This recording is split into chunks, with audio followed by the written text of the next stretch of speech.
காரைக்கால் கடற்கரைக்கு சுற்றுலா சென்ற குழுவினர் கடலில் குளித்த போது ராட்சத அலையில் சிக்கி ஒருவர் உயிரிழந்தார்.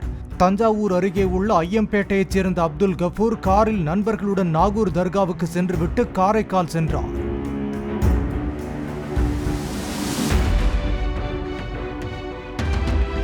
இளைஞர்கள் கடலில் இறங்கி குளித்த போது அலையில் சிக்கிய 5 பேரில் 4 பேர் தப்பிய நிலையில் அப்துல் கஃபூரை சடலமாக மீட்டனர்.